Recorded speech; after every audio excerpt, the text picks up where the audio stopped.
Welcome to Let's Read the Books of Morrowind. The Death Blow of Abernanit. Broken battlements and wrecked walls where worship of the horror once embraced.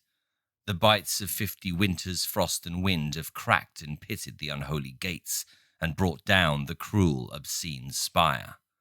All is dust, all is nothing more than dust. The blood has dried and screams have echoed out, framed by hills in the wildest forlorn place of Morrowind, sits the barren bones of Abernanit.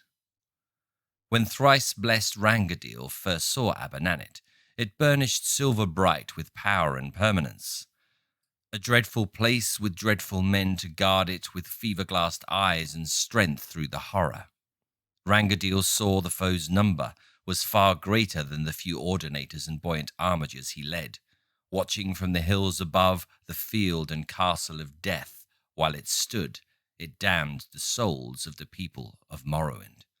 Accursed, iniquitous castle Abernanit. The alarum was sounded, calling the holy warriors to battle, to answer villainy shield with justice's spear, to steel themselves to fight at the front and be brave. Rangadiel, too, grasped his shield and his thin ebon spear, and the clamour of battle began with a resounding crash to shake the clouds down from the sky. The shield wall was smashed, and blood staunched the ground of the field, a battle like no other of Morrowind, to destroy the evil of Abernanit. The maniacal horde was skilled at arms, for certes, but the three holy fists of Mother, Lord, and Wizard pushed the monster's army back in charge after charge. Rangadiel saw from above, urging the army to defend, Dagos Thras himself in his pernicious tower spire, and knew that only when the heart of evil was caught would the land e'er be truly saved. He pledged then by the temple and the holy tribunal of Morrowind to take the tower of Abernanit. In a violent push, the tower base was pierced, but all efforts to fell the spire came to naught, as if all the strength of the horror held that one tower. The stairwell up was steep and so tight that two warriors could not ascend it side by side. So single file the army clambered up and up to take the tower room and end the reign of one of the cruelest petty tyrants in the annals of Morrowind, Dagos Thras of Abernanit. They awaited a victory cry from the first to scale the tower, but silence only returned, and then the blood. First only a rivulet and then a scarlet course poured down the steep stairwell, with the cry from above, "Dagos Thras is besting our army one by one." Rangadiel called his army back, every ordinator and buoyant armiger, and he himself ascended the stairs, passing the bloody remains of the best warriors of Morrowind, to the tower room of Abernanit. Like a raven of death on its eyrie was Dagos Thras, holding bloody shield and bloody blade at the tower room door. Every thrust of Rangadiel's spear was blocked with ease. Every slash of Rangadiel's blade was deflected away. Every blow of Rangadiel's mace was met by the shield. Every quick arrow shot could find no purchase, for the monster's greatest power was in his dread blessing, that no weapon from no warrior found in all of Morrowind could pass the shield of Abernanit. As hour passed hour, Rangadiel came to understand how his greatest warriors met their end with Dagos Thras, for he could exhaust them by blocking their attacks, and then, thus weakened, they were simply cut down.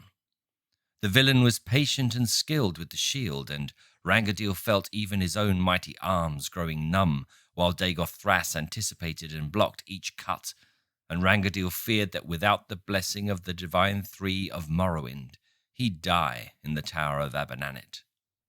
But he still poured down blows as he yelled, "Foe, I am Rangadiel, a prince of the true temple, and I've fought in many a battle, and many a warrior has tried to stop my blade and has failed. Very few can anticipate which blow I'm planning, and fewer, knowing that, know how to arrest the design, or have the strength to absorb all of my strikes. There is no greater master of shield blocking in all of Morrowind than here in the castle of Abernanit. My foe, Dark Lord Dagoth Thras, before you slay me, I beg you, tell me how you know how to block. Wickedly proud, Dagoth Thras heard Rangadil's plea and decided that before he gutted the temple champion, he would deign to give him some knowledge for the afterlife, how his instinct and reflexes worked.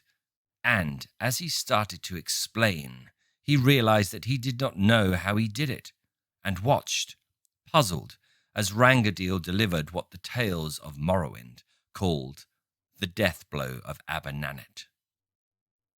Note 1. The horror refers to the Daedra prince Mehrunes Dagon. Note 2. 50 Winters suggests that the epic was written 50 years after the siege of Abannanet, which took place in the Third Era 150. Note 3. Thrice blessed Rangadil is Rangadil Ketil, born Second Era 803, died Third Era 195.